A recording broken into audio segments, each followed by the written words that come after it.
Masya Allah, luar biasa. Semua generasi ada di sini ya. Bismillahirrahmanirrahim. Assalamualaikum warahmatullahi wabarakatuh. Alhamdulillahi rabbil alamin. Alhamdulillahilladzi arsala rasulahu bil huda wa dinil haq liyuzhirahu 'alad dini kullih wa kafa billahi syahida. Ashhadu an la ilaha illallah wahdahu la syarika lah wa ashhadu anna Muhammadan abduhu wa rasuluhu la nabiyya ba'dah. Radina billahi rabba wa bi Muhammadin nabiyya wa bil islami dina. Rabbi syrah li sadri wa yassir li amri wahlul 'uqdatan min lisani yafqahu qawli. Pertama-tama saya ingin mengucapkan selamat kepada Bapak Rusdi Mase dan Ibu Fatmawati. Ternyata Masya Allah hari ini adalah hari yang sangat istimewa. Hari pernikahan Bapak Rusdi Mase dan Ibu Fatmawati yang diperingati bukan hanya dengan sekedar senang-senang atau mungkin ada semacam pesta anniversary, tetapi luar biasanya justru diperingati dengan sebuah kegiatan yang insya Allah tidak hanya ramai di bumi tetapi juga viral sampai ke langit. Maka sama-sama kita doakan, sama-sama kita bacakan Ummul Kitab, Ummul Quran untuk kebaikan Bapak Rusdi Mase dan Ibu Fatmawati. Semoga keduanya menjadi pasangan di dunia sampai ke surga. Amin. Ala hadhihi niyah as-solihah al-fatihah. A'udzubillahi minasyaitonirrajim. Bismillah.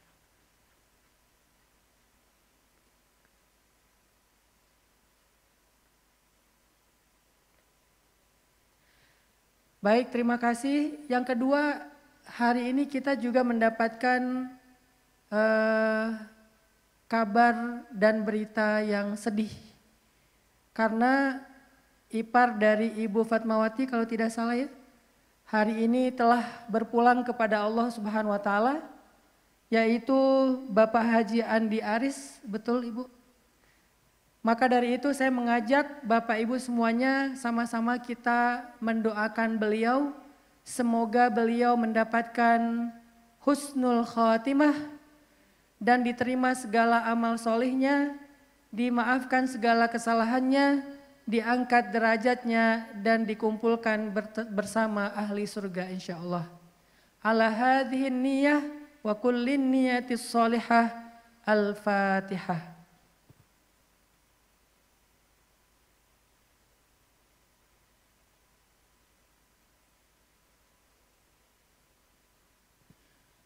Baik, yang saya hormati Bapak Wali Kota Makassar, Bapak Dani Pomanto,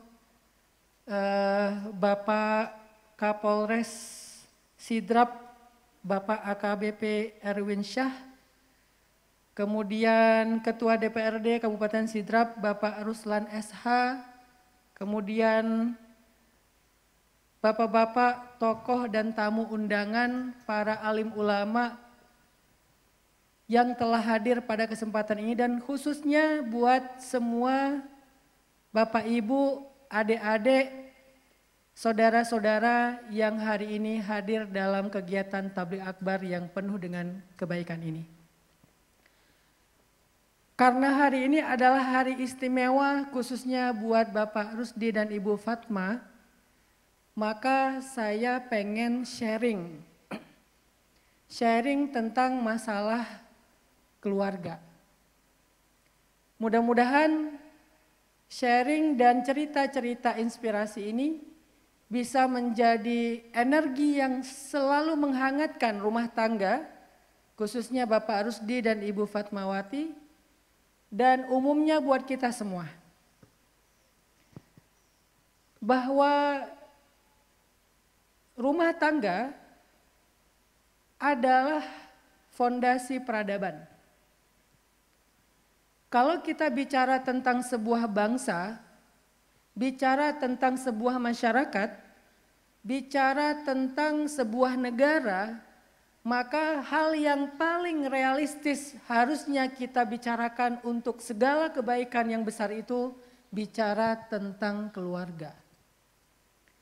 Jadi bicara tentang Indonesia bukan hanya bicara tentang 260 sekian juta penduduk.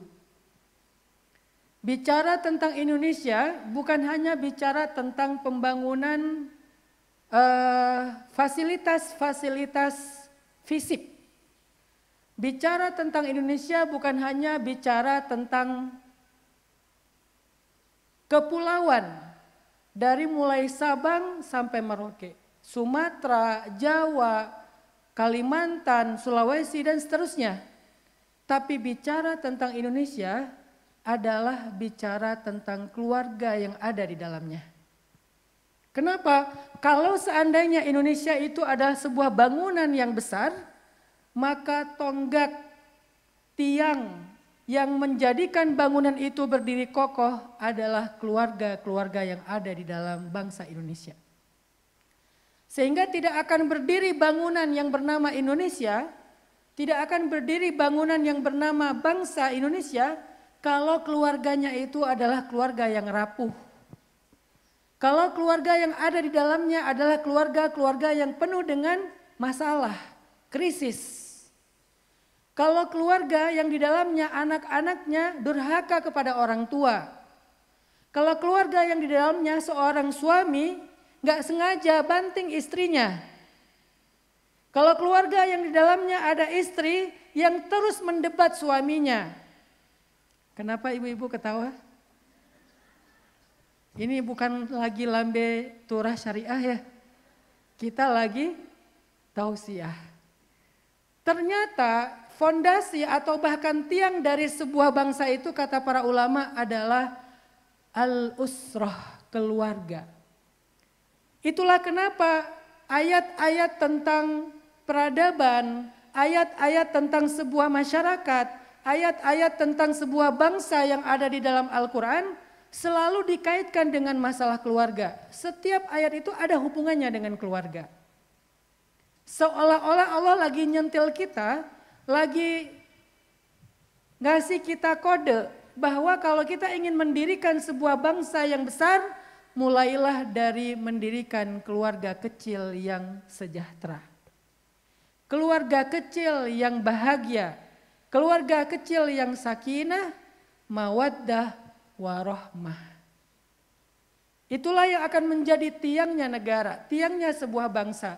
Maka dari itu saya pengen berbagi, saya pengen cerita nih sama Bapak Ibu sekalian tentang kisah-kisah keluarga yang bisa menjadi penyejuk hati kita, menjadi penyemangat bagi kita untuk mendirikan tiang bangsa dan negara kita itu. Pertama adalah kisah tentang seorang istri solehah. Jadi Bapak Ibu yang dirahmati Allah, ternyata di antara orang-orang ahli surga atau orang-orang soleh yang mulia itu banyak banget alasan kenapa mereka masuk surga, banyak banget alasan kenapa mereka dimuliakan oleh Allah itu bukan karena ibadahnya. Saya sering banget baca kisah-kisah orang yang dijamin masuk surga. Ketika diteliti, mereka dijamin masuk surga bukan karena ahli ibadah. Walaupun ibadah sesuatu yang luar biasa. Bukan karena mereka seorang yang ahli dakwah, berdakwah kemana-mana. Walaupun mereka bukan seorang ahli perang, membela negaranya, berjihad. Bukan karena itu, tetapi mereka masuk surga, mereka dimuliakan Allah. Ternyata penyebabnya sederhana Bapak Ibu. Mereka itu adalah istri dan suami yang sabar terhadap pasangannya. Sekarang kita ambil contoh. Nama yang pertama yang akan kita kisahkan namanya adalah Sayyidah Asma bintu Umais. Pernah dengar Bu nama ini? Asma bintu Umais. Siapa Asma bintu Umais? Asma bintu Umais salah satu sahabiat. Sahabiat itu istilah untuk sahabat perempuan. Kalau sahabat Nabi laki-laki namanya sahabah. Kalau yang perempuan namanya sahabiat. Asma bintu Umais adalah salah satu sahabiat yang dijamin masuk surga. Dijamin. Ada yang mau dijamin masuk surga? Coba saya pengen lihat siapa yang angkat tangan, mudah-mudahan dicatat sama malaikat. Siapa yang pengen dijamin masuk surga? Ibu-ibu? Ada yang ragu-ragu? Mau nggak ya? Mau nggak ya? Insya Allah ya semuanya pengen dijamin masuk surga ibu-ibu. Masa kita ragu? Kalau dalam urusan dunia ragu masih wajar. Masuk surga ragu ini aneh. Enak nggak ya di surga? Ada wifi nggak ya di surga?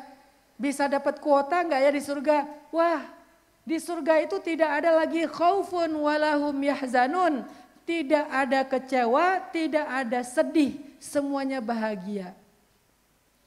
Ustadz, nanti kalau di surga saya masih sama suami yang itu enggak? Kenapa Bu? Saya tanya ke seorang ibu-ibu taklim. Katanya di surga semua orang akan bahagia. Tapi kalau saya di surga masih sama dia, rasa-rasanya surga saya enggak happy deh Ustadz. Emangnya ada apa dengan suami ibu? Pertama dia bukan tipe saya dijodohin. Saya dipaksa. Yang kedua dia itu sering menzolimi saya. Dan seterusnya komplain, berbagai macam keluhan. Akhirnya saya bacakan satu kisah dari Rasul, kata Nabi, tidak ada orang jelek di surga. Jadi suami ibu nanti di surga bakalan keren. Tingginya setinggi Adam. Tahu nggak Bu setinggi Adam? Adam itu tingginya berapa? Ada yang tahu tingginya Adam? Tingginya Adam 80 hasta. 80 hasta. Tahu nggak hasta itu seberapa? Hasta itu kurang lebih setengah meter. Ini hasta namanya. Dari siku sampai ujung jari namanya satu hasta. 80 hasta itu artinya kurang lebih sekitar 40 meter tingginya. Kebayang nggak tuh? Itu kubah warna kuning kurang lebih malah lebih tinggi lagi Adam. 40 meter. Jangan bilang itu raksasa, kitanya yang kerdil. Tingginya setinggi Adam.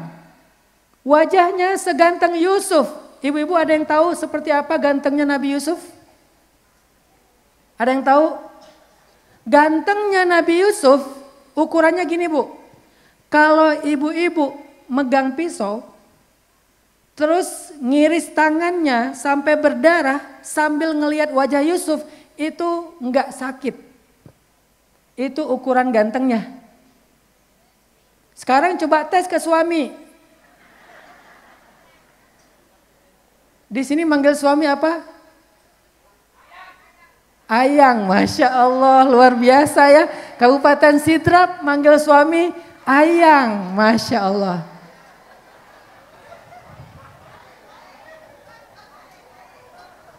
Oke, bilang ke suaminya, Yang,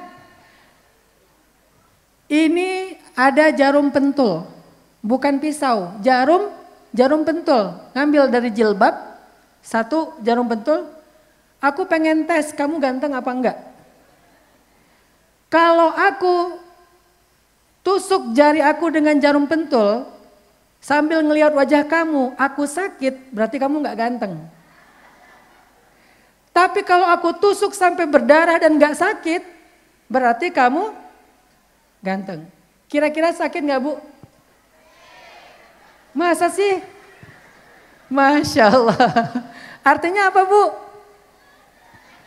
Artinya nggak ada cowok hari ini seganteng apapun yang sama kesempurnaan fisiknya seperti Nabiullah Yusuf alaihi salam.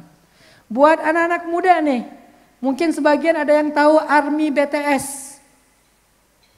Kalau ada di antara kalian yang senang dengan drakor, yang senang dengan K-pop, coba lihat satu cowok K-pop sambil nusuk jari pakai jarum pentul. Sakit nggak?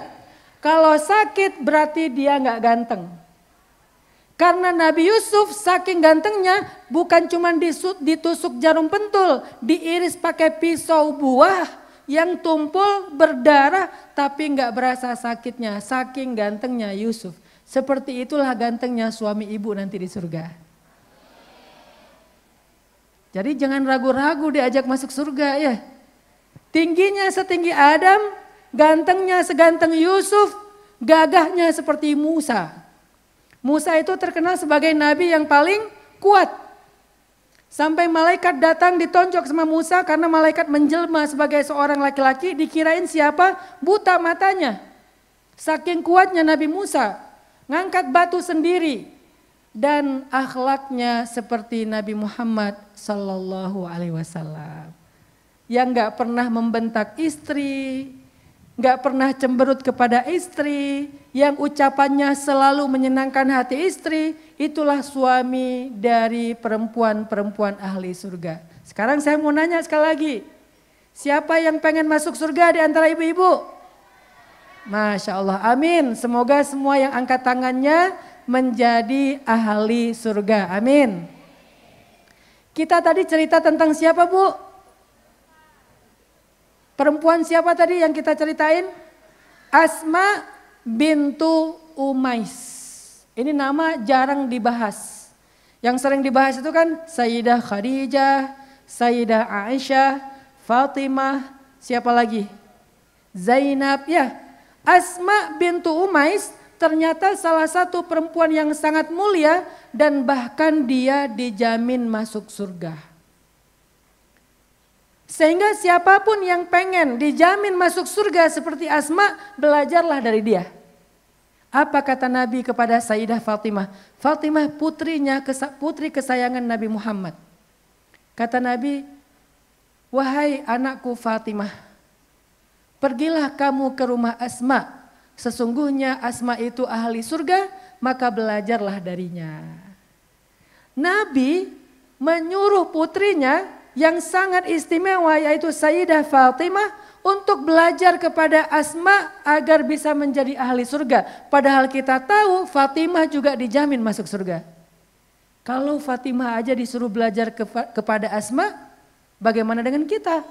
Yang belum tentu dijamin surga, yang dosa kita banyak. Yang aib dan celah kita banyak, maka Fatimah saja kata Nabi, wahai Fatimah, wahai putriku, pergilah ke rumah Asma.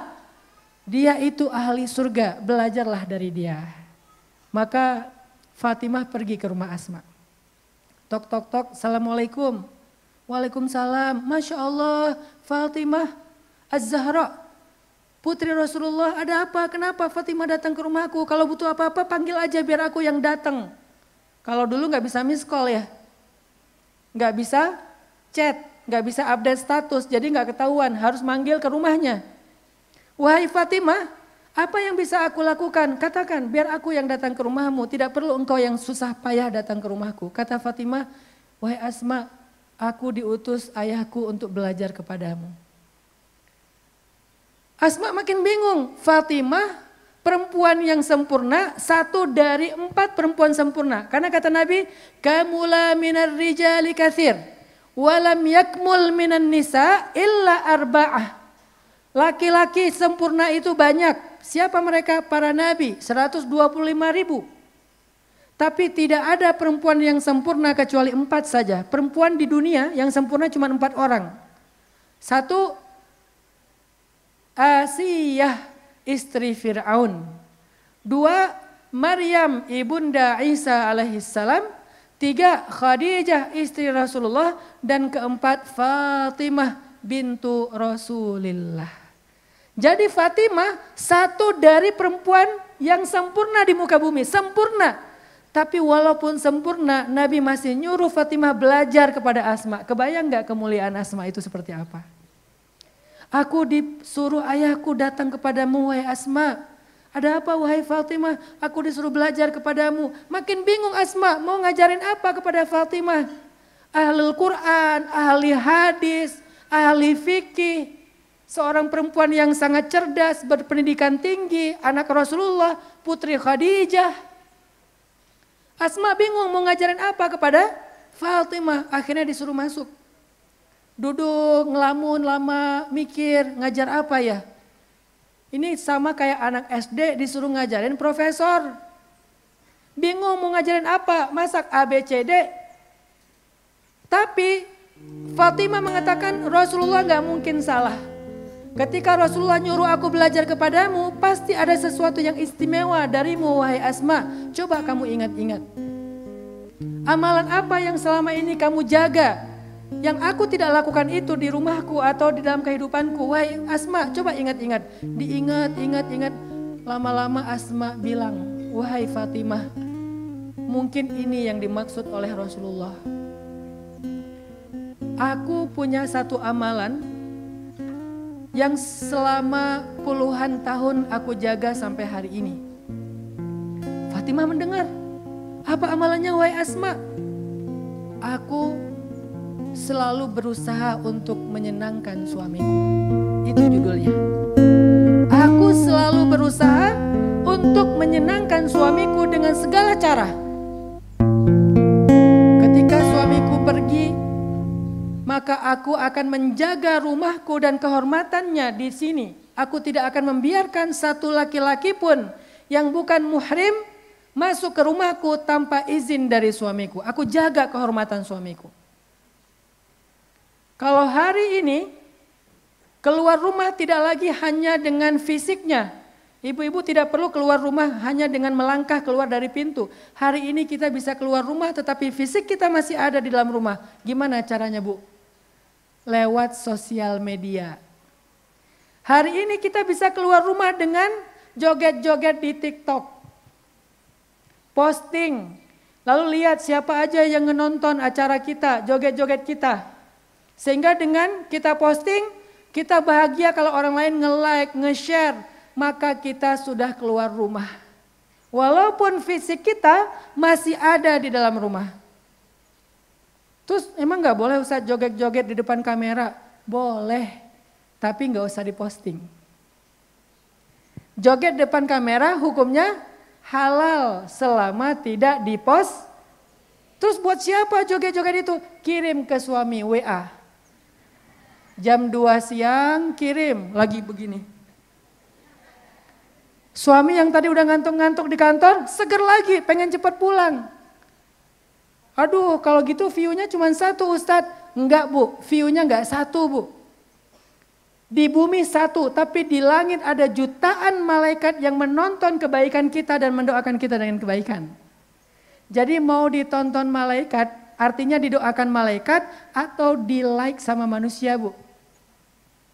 Saya tanya lagi, mau di like manusia atau di like sama malaikat? Yakin? Sepakat? Berarti ibu-ibu boleh joget depan kamera tapi jangan diposting. Setuju? Oke, bismillah ya. Terus caranya gimana Ustadz biar tetap keren gitu, masa udah capek-capek joget nggak diposting? Posting tetapi ke nomor suami. Itulah Asma. Dia menjaga suaminya ketika suaminya tidak di rumah. Sehingga dia jaga kehormatan suaminya. Ketika suaminya mau pulang di waktu sore, Asma dandan. Asma dandan, pakai skincare, pakai lipstik. Terserah selera suami, bukan selera kita. Ada suami yang senang lipstiknya Dove, matte, warnanya itu agak-agak apa ya? Ya Dove lah pokoknya. Ada yang senangnya bukan matte tapi glossy, yang mengkilap ya. Ada juga yang senang dua-duanya, ya udah pakai dua-duanya, di atas matte, Dove, di bawah glossy. Yang penting suami senang, pakai lipstik. Coba nih saya tanya, ibu-ibu kalau keluar rumah serius nggak dandan? Boleh nggak kayak gitu?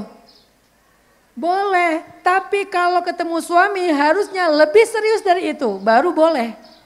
Kalau pas ketemu suami apa adanya, dengan baju ngantor tadi di dapur, dengan rambut yang acak-acakan, dengan bibir yang pecah-pecah kayak orang sariawan, berarti dandanan kita belum menjadi ibadah, Bu. Gimana biar dandanan kita jadi ibadah? Berdandanlah untuk suami lebih daripada kita berdandan untuk orang lain. Kalau ibu-ibu kondangan seperti hari ini, pakai baju yang udah rapi, semuanya satu style, dari bawah sampai atas putih semuanya, ada yang hitam semuanya, ada yang warna pink semuanya, ada yang model jilbabnya itu ada ditarik di sini sedikit, ada jilbabnya jilbab tornado ke atas, ada jilbab sakaratul maut diikat di leher, ya. Gak apa-apa dengan syarat kalau dengan suami harusnya lebih serius dari itu. Asma seperti itu, Ibu. Begitu suaminya mau pulang, dia dandan, dia mandi, dia pakai parfum terbaik, dia pakai baju terbaik. Baju buat suami beda dengan baju buat orang lain.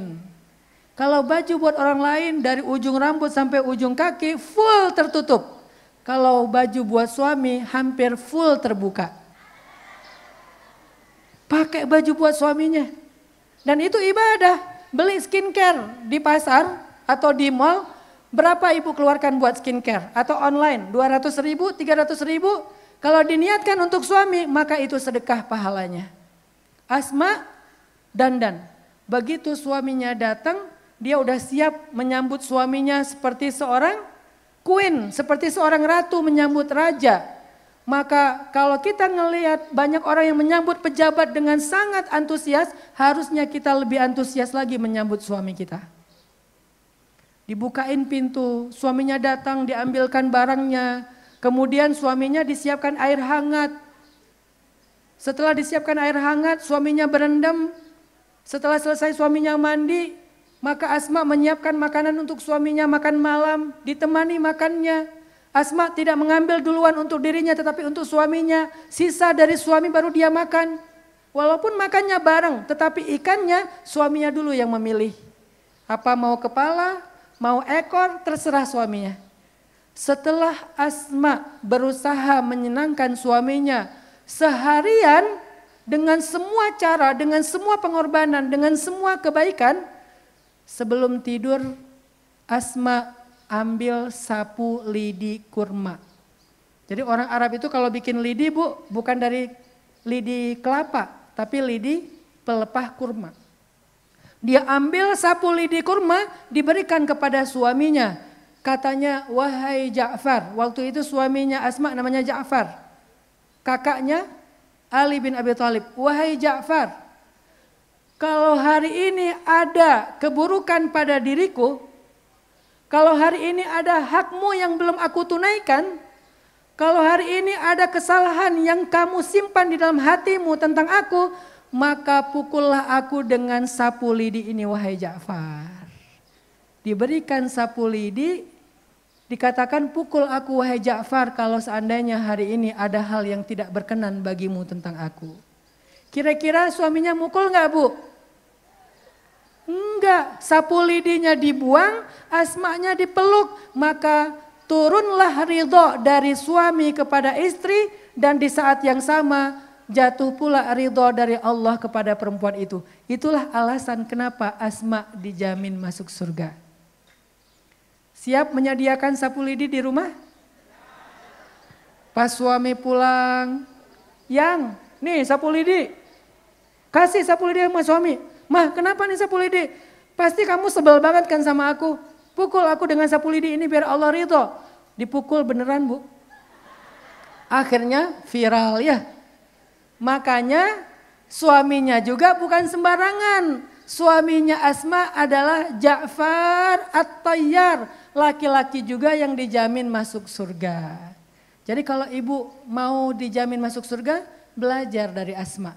Senangkan hati suami dengan segala cara, serius melakukannya. Dan itu adalah sebuah pekerjaan yang jauh lebih mulia dari apapun pekerjaan yang kita lakukan dalam kehidupan kita di dunia.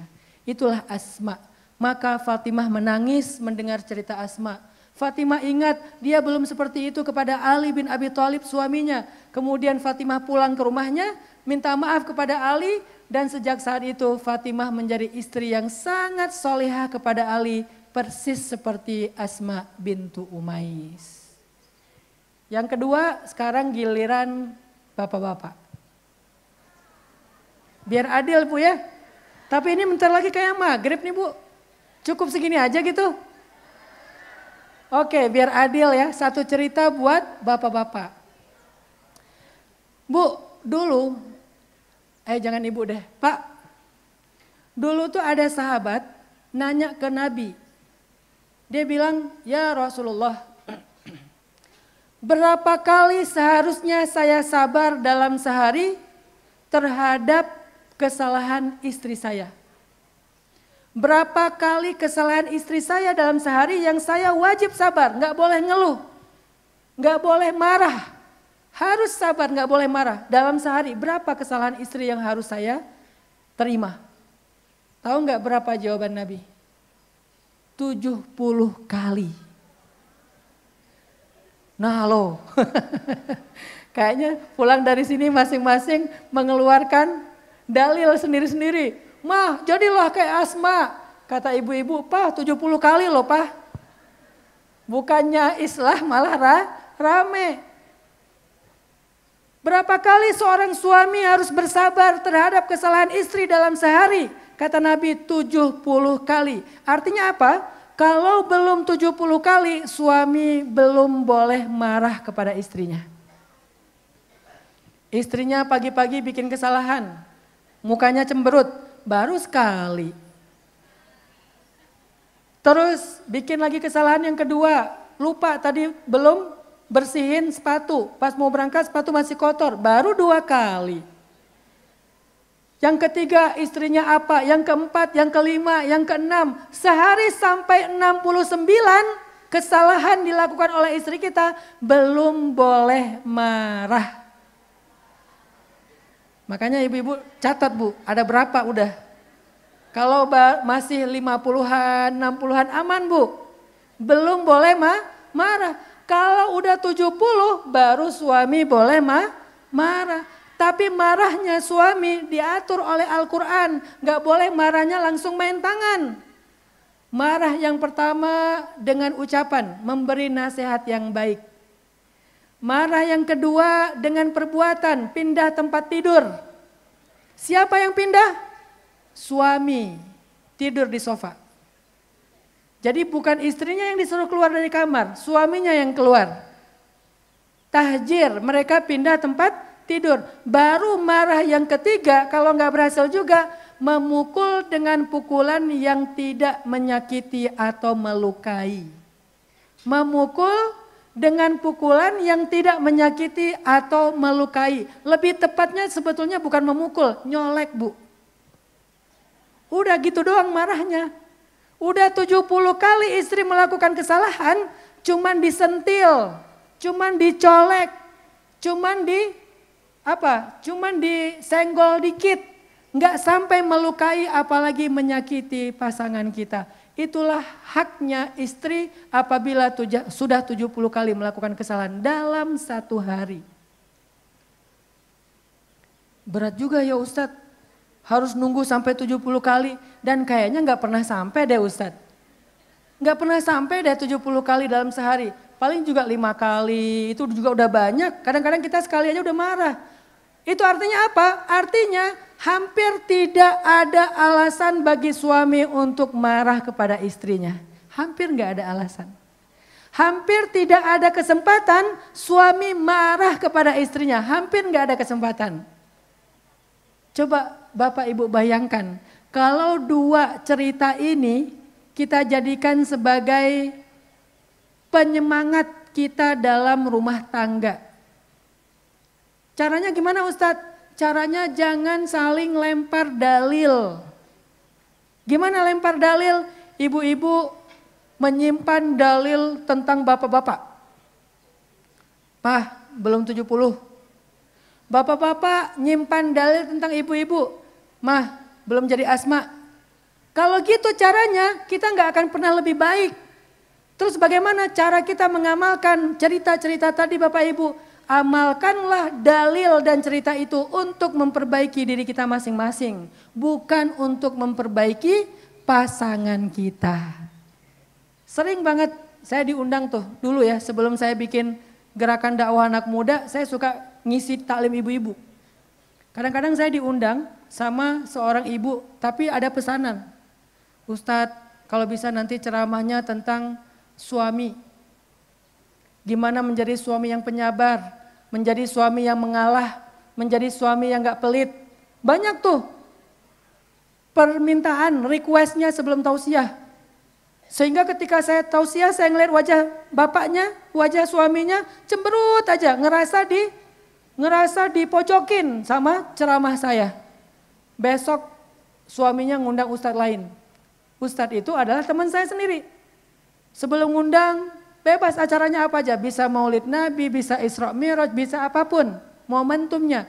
Yang ngundang suaminya. Tapi request, Ustadz kalau bisa isi ceramahnya tentang istri.